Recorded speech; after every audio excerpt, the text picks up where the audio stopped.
It started the way a lot of mistakes start, with a message I should have ignored. It popped up on a random Tuesday afternoon. I was sitting on the patio, folding laundry, half watching the neighbor's kids run through sprinklers. My phone buzzed. A name I hadn't seen in 2 years. Ryan. At first, I thought it was a mistake. Maybe a wrong number, maybe a mass text, maybe nothing. But I opened it. Hey, hope you're doing okay. I know I'm the last person you want to hear from. Just thinking about you. I stared at the words, feeling a weight in my chest I couldn't name. There was no reason to respond. No reason to even think about it. Ryan was my past. A closed door, a scar that Daniel had helped heal without ever asking for the details. Daniel never needed the full story. He just knew Ryan had hurt me, and that was enough for him to hate the man on my behalf. I locked my phone, folded another towel, tried to shake it off. But I didn't delete the message. That night, Daniel noticed I was quiet. He wrapped his arms around me while I loaded the dishwasher, kissed the back of my neck, and asked if everything was okay. I said yes, smiled too fast, leaned back into him so he wouldn't look at my face. I should have told him. I should have deleted it and moved on. Instead, 2 days later, I responded, I'm fine.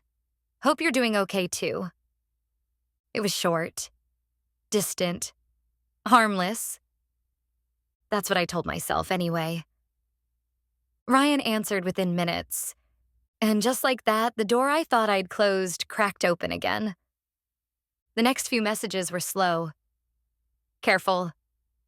He didn't say anything inappropriate, just updates about work, friends, his dog, neutral things. Things that made it easy to pretend this wasn't dangerous. Until he asked if I still lived in the same house. Until he said he missed talking to me. Until he said he missed me. That's when the fear crept in. Not because I thought he would hurt me again. Not physically. Not really. But because I knew myself too well. I knew how easy it would be to fall into old patterns. How much of me still carried his fingerprints. I didn't tell Daniel. Instead, I started acting anxious, restless, checking locks twice, glancing out windows. I left the porch light on even when we weren't home. I told him I thought someone was watching me. He believed me. Of course he did. He held me tighter at night, drove slower when we came home after dark, offered to install a new security system, asked if I wanted him to work from home more often. I shook my head, said I didn't want to overreact, said I was probably just being paranoid. I let him think it was random fear. I let him think it was the world getting scarier, not my past clawing its way back into my life. The truth was, I liked the way it felt. To be protected, to be worried over, to be someone he wanted to shield. And maybe that's why I didn't stop it. The night Ryan asked if we could meet, I didn't say no. I told Daniel I was going to a late yoga class. He kissed me goodbye, told me to be safe, told me to call if I needed him. I nodded, tucked my phone into my pocket, and drove to the park where Ryan said he'd be waiting. It was almost dark by the time I got there. He was leaning against the hood of his car, hands in his pockets, same easy smile that used to undo me in college. My heart hammered against my ribs. I almost turned around. Almost. But he stepped forward, opened his arms, said my name the way no one else ever had. And I walked straight into him. He didn't kiss me right away. Ryan held me for a long time. Not too tight, not too soft. Like we were still us. Like nothing had happened. Like I hadn't spent the last 2 years trying to erase him from my bones. I didn't think you'd come, he said into my hair. I shouldn't have. But I didn't move. We stood in silence for a moment too long, and then he pulled back, looked me in the eyes, and said, "You look the same." I didn't answer, because I didn't. I looked safer now, softer, quieter. Not the girl who used to scream at him in parking lots or cry in restaurant bathrooms. I was a wife now, someone's whole life. But right then, in that dim parking lot with the air thick between us, I didn't feel married. I didn't feel responsible. I just felt known. He leaned in. I didn't stop him. The kiss wasn't hesitant. It wasn't testing the waters. It was direct. Like our mouths had memorized each other years ago and were just picking up where they left off. I gasped when his hands moved to my hips. He knew exactly how to hold me, exactly where to press. My body reacted before my brain could intervene. I kissed him harder. I grabbed his shirt. I wanted more. We didn't even get in the car. It happened against the back seat, half-dressed, hearts racing, breath-catching.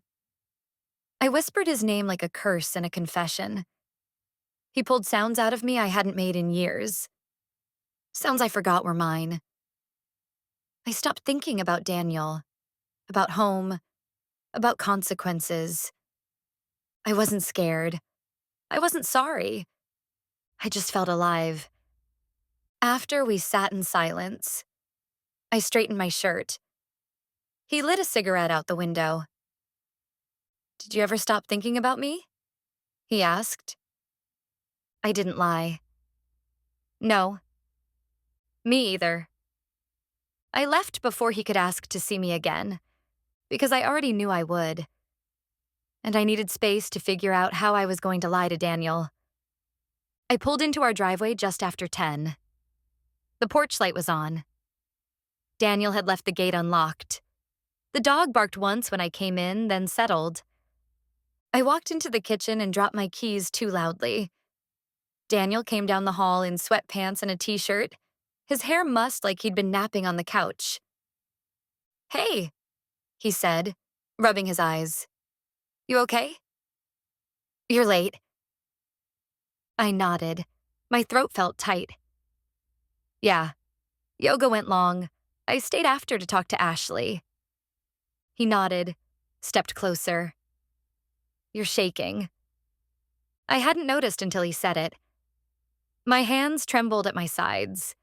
He took them, held them in his. "Did something happen?" I looked up at him. And that's when the lie fell out. I thought I saw Ryan. His eyes sharpened. "What?" "Leaving class.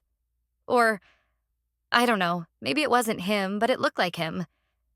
He was across the street, near the coffee shop, just standing there." Daniel tensed. "Did he say anything?" I shook my head. Let my voice crack. Number, I just panicked. I left right after. He pulled me into a hug. "I'm so sorry, baby. You should have called me." "I didn't want to worry you." He kissed my forehead. "You're the only thing I ever worry about." And in that moment, I wanted to scream. I wanted to throw myself against a wall, confess everything, rip it all open, and see if he could still look at me the same. But instead, I let him hold me. Because the lie felt safer than the truth. Daniel went into overdrive. The next morning, he called off work. He spent 3 hours installing a new deadbolt on the front door, bought new security cameras for the side yard, sat me down and said we should have a plan, if I ever felt threatened, if I ever saw Ryan again. He told me he was proud of me for telling him. He told me I was brave. I let him believe it. We drove to the police station that afternoon, filed a casual report, no charges, just documentation, in case it escalates. Daniel held my hand the whole time. I squeezed his fingers tighter whenever the guilt felt too big to hide. The officers were kind, professional, gave us pamphlets about protective orders, about what to do if someone started stalking or harassing. I smiled, nodded, took the papers home like trophies of my victimhood. And then, when Daniel went to the hardware store to pick up more locks, I texted Ryan. "Miss you." He answered in seconds. The meetings became regular. Every few days, a late yoga class, a coffee date with a friend, a quick trip to the grocery store after work. Always reasonable, always believable. Daniel never questioned me. He stayed busy, protecting me, making lists, checking the cameras, making sure I never walked to my car alone at night, planning routes, planning safety measures, planning my future. I was planning too, but not with him. The more he protected me, the more I wanted to tear away from the version of me he loved. The safe version, the healed version, the one who needed saving. Because when Ryan touched me, it wasn't careful. It wasn't gentle, it wasn't reverent, it was desperate, hungry, raw. With Ryan, I didn't have to be good. I didn't have to be strong. I could be messy and needy and wrong and still be wanted. One night after dinner, Daniel reached across the table, took my hand, and said, "I love you more now than ever. You're so strong. You're surviving this." I almost laughed. I almost cried. I squeezed his hand and said, "Thank you." And when he went upstairs to shower, I sat alone in the kitchen, stared at the empty plate, and texted Ryan, "I want to see you." Ryan never pushed for more than I gave. That made it worse somehow. He didn't demand my time, didn't ask when I would leave Daniel, didn't promise me a new life. He just showed up. Every time I asked. Every time I opened the door. And every time he touched me, I thought, this is the last time. And every time afterward, I knew it wasn't. Daniel would sometimes catch me staring into space. He would come over, touch my hair, kiss my temple, ask, "You okay?" And I would smile and lie and say, "I'm just tired." Tired of lying. Tired of choosing. Tired of standing in a house full of locks and cameras and alarms and realizing that none of it could protect me from myself. It was raining the night it happened. Not a soft drizzle. Not a gentle mist. A pounding, chaotic storm that seemed like the sky itself was tearing at the seams. Daniel was working late. An emergency at the office, he said. Something with the servers, something that couldn't wait until morning. He kissed me goodbye, told me to lock the doors, to stay inside, to text him if anything felt off. I promised I would. I meant it when I said it. Sort of. Ryan texted first. "Storm's crazy. Wish I was there." I hesitated for maybe 5 minutes.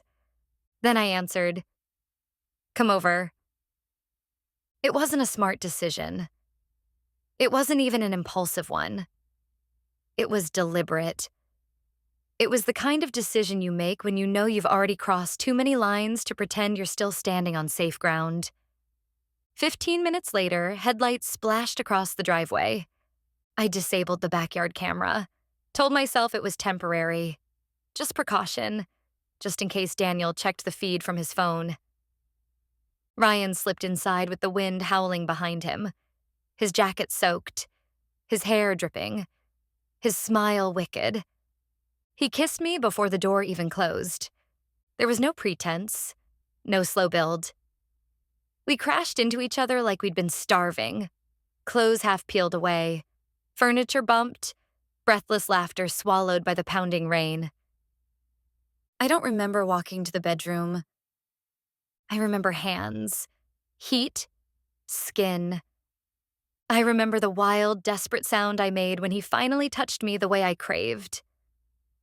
I remember forgetting everything but him. The garage door opened. I heard it too late. The slam of the car door. the heavy steps on the porch, the rattle of keys. I bolted upright, heart hammering against my ribs, tangled in sheets in Ryan's arms. Daniel walked through the door, still wearing his work badge, rain dripping from his jacket. He froze in the entryway, blinked once. Slowly. Ryan didn't move. I didn't either. The room stank of betrayal. There was no hiding it. There was no explaining it. Daniel dropped his keys on the floor. The sound echoed louder than the storm outside. He didn't yell, didn't cry, didn't curse. He just looked at me. And for the first time in my life, I didn't know how to breathe under someone's gaze. Ryan stood, pulled on his jeans with hands that shook just a little. He didn't say a word, didn't try to defend me, didn't look back. He left, slipped past Daniel like a ghost. Gone. The door slammed behind him. And still, Daniel said nothing. I pulled the sheet around myself like it could shield me from the truth already screaming through the walls. "Daniel," I started. He held up a hand. I stopped. Silence again. Heavy, infinite. Finally, he spoke. His voice was small, broken in a way I didn't know people could break. "Was it ever about him scaring you?" I opened my mouth, closed it. Because what do you say to that? What excuse fits into a question shaped like grief? He laughed once, sharp, bitter. "All this time I thought I was protecting you," he said. "But you were protecting him." "No," I said, voice cracking. "No?" He raised an eyebrow, still eerily calm. "You used me. You used my love, my trust, my fear for you, and you handed it to him." Tears blurred my vision. It wasn't like that. It's exactly like that. He turned away then, walked toward the stairs. I followed him. "Daniel, please, I made a mistake." He stopped, looked over his shoulder, eyes full of something colder than hatred. "No, Michelle. A mistake is tripping over your own feet. A mistake is locking your keys in the car. You didn't make a mistake." He paused. "You made a choice." And then he went upstairs, closed the bedroom door, locked it, and I was alone. Really alone. For the first time since the first message arrived. He didn't leave. Not at first. I thought maybe he would. That he'd pack a bag, slam a door, take the dog and the last of his dignity, and disappear into some cleaner life. But Daniel didn't give me that kind of ending. He stayed. He made coffee in the mornings, let the dog out, took the trash to the curb. He answered texts from his sister, watered the plants, returned library books. He looked like a husband, but he wasn't mine anymore. He didn't sleep in our bed, didn't eat dinner with me, didn't ask how my day was. The house was quiet in a way I'd never heard before. Not peaceful, but hollow. Like the soul had been pulled out of it. And I couldn't ask him to stay. Because he already was, just not with me. I tried to fix it. I offered counseling. I wrote him a letter. I deleted Ryan's number while Daniel stood in the doorway and watched, unmoved. I told him the truth. All of it. The texts, the meetings, the lies about fear. I told him I wanted to be better. He nodded. That was all. No forgiveness. No, I believe you. Just silence. A silence I had to live with every hour of every day. Some nights I lay awake and watched the shadow of his feet pass under the door. Heard the floor creak as he walked to the bathroom. the clink of a spoon against ceramic when he made tea at midnight. Once, I stood outside the guest room door with my hand raised to knock. I stood there for 7 minutes and never knocked. The worst part wasn't the betrayal. It was the aftermath, the slow, suffocating weight of his kindness. He didn't yell. He didn't punish me. He didn't even hate me. He just stopped loving me, stopped seeing me, started looking through me like I was a window to a version of himself he never wanted to meet. A month after it happened, we had dinner together, the first time since that night. We sat at opposite ends of the table like strangers in a waiting room. The chicken got cold. I told a story about work. He nodded, laughed once, politely, and then he said, "I used to think you were the safest place I'd ever found." I froze. He didn't look up from his plate. "I used to think," he said slowly, "that you'd never hurt me.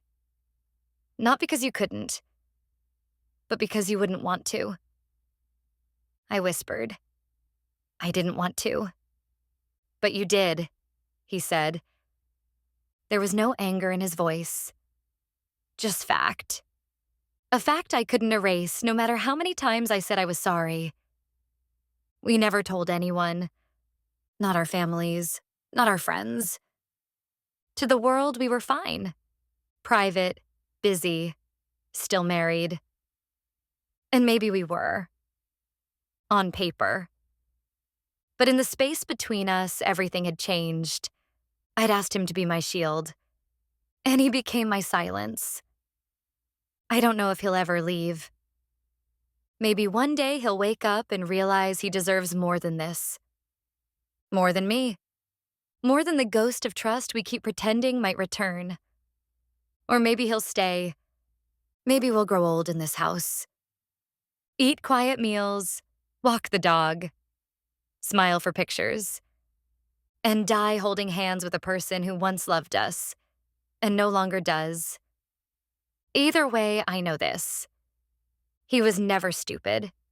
He was never blind. He was brave. He saw the truth. And he stayed long enough to make sure I did too.